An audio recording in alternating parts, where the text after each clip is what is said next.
On va maintenant parcourir la presse internationale avec vous, Hélène Fratt, bonjour. On en a parlé ici même, la suspension des discussions de Genève pour la Syrie jusqu'au 25 février. C'est ce qu'a annoncé l'émissaire de l'ONU hier en fin de journée. Il n'y a plus rien à négocier à Genève, titre avec pas mal de fatalisme ce matin L'Orient le Jour, qui raconte que le début des négociations a été plombé à la fois par un fossé insurmontable, je cite, entre le régime et l'opposition, et la poursuite d'une guerre sans merci sur le terrain, où l'armée syrienne, soutenue par l'aviation russe, est parvenue hier à resserrer son étau autour des rebelles à Alep. Déjà mal engagées, les discussions ont tourné court, mais n'y a-t-il vraiment aucune lumière à espérer au bout du tunnel? C'est la question d'Arab News qui fait part de ses doutes sur la médiation onusienne. Les Syriens, assure le site d'info saoudien, n'ont pas besoin d'un médiateur de l'ONU, ni d'un médiateur quel qu'il soit. C'est aux Syriens et à eux seuls de décider s'ils veulent ou non s'asseoir à la table des négociations et de ce qui est le mieux pour leur pays. Assad n'a aucune place à prendre dans l'avenir de la Syrie, écrit le journal. Il a fait déjà tellement de dégâts et créé un tel fossé entre ses habitants qu'il faudra des décennies pour le reconstruire. Et la presse arabophone est divisée sur l'issue de cette conférence de Genève. Pour Achar Kalaoussat, le responsable du blocage des discussions est le président russe, arc-bouté sur son soutien au président syrien, dont le seul but serait de parvenir à mater les rebelles syriens de la même manière que Vladimir Poutine avait écrasé en son temps la rébellion tchétchène. Plus conciliant, Al-Hayat, panarabe également basé à Londres, juge qu'il est encore trop tôt pour parler d'échec des négociations. Le journal explique que ce n'est pas de toute façon la discussion entre les rebelles et le régime syrien qui sera la clé d'un éventuel succès, mais la capacité de la Russie et des États-Unis à faire converger leurs positions. Ces deux-là, écrit le journal, doivent faire face à la réalité de la situation sur le terrain pour trouver enfin ensemble une solution.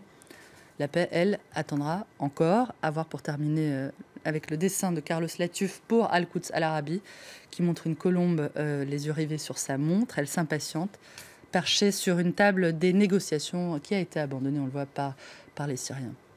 Et alors que ces négociations sont interrompues, les civils, eux, continuent de fuir la guerre. D'après The Independent, des dirigeants du monde entier se réunissent aujourd'hui à Londres pour une autre conférence destinée cette fois à soutenir financièrement les déplacés et les réfugiés syriens, mais aussi la Jordanie, le Liban et la Turquie qui en accueillent le plus grand nombre, près de 4,5 millions de personnes. Le quotidien britannique explique que cette conférence a pour but de faire pression sur les États pour qu'ils doublent leurs contributions et parviennent à réunir 7,5 milliards d'euros, alors que les promesses de financement n'atteignent même pas pour le moment les 3,3 milliards d'euros, même pas la moitié. Donc les États se montrent réticents à mettre la main à la poche, on l'entend, d'autant que le flot des migrants semble ne jamais devoir s'arrêter. Et c'est ce que rapporte The New York Times, qui rapporte également que plus de 67 000 personnes sont arrivées en Europe depuis le début de cette année. Des dizaines de milliers de migrants, des milliers de drames, c'est ce que nous rappelle Le Monde. Au moins 300 enfants sont morts noyés en Méditerranée depuis 5 mois, depuis le mois de septembre, titre le journal du soir, qui reprend là un chiffre de l'Organisation internationale pour les migrations. Malgré l'hiver, malgré les risques accrus, les réfugiés, les migrants continuent de tenter de traverser la Méditerranée et les naufrages se multiplient. Il y a 5 mois, rappelle le journal, les journaux du monde entier publiaient la photo du petit Elan Kurdi, retrouvé mort sur une plage de Turquie, provoquant, on s'en souvient, une vague d'émotions qui était vite retombée.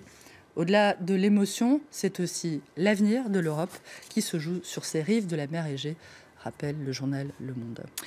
On a quand même une belle initiative pour terminer cette revue de presse. À Calais, où échouent justement des dizaines de ces réfugiés. The Guardian raconte que plus de 300 d'entre eux ont assisté hier à une représentation de la pièce de Shakespeare, Hamlet, une matinée organisée par les acteurs de la compagnie Good Chance, Bonne Chance, dans le cadre de la tournée mondiale du festival shakespearien Globe to Globe. Hamlet, on le sait, oui, il est dit que le monde entier est une vaste scène de théâtre où les hommes et les femmes ne sont que des acteurs qui ne font qu'entrer et sortir. Voilà pour cette revue de presse. Merci beaucoup Hélène. On reviendra dans le prochain journal sur cette conférence des donateurs pour la Syrie qui va commencer ce matin à Londres. Les ONG et l'ONU espèrent débloquer, obtenir des États près de 8 milliards d'euros.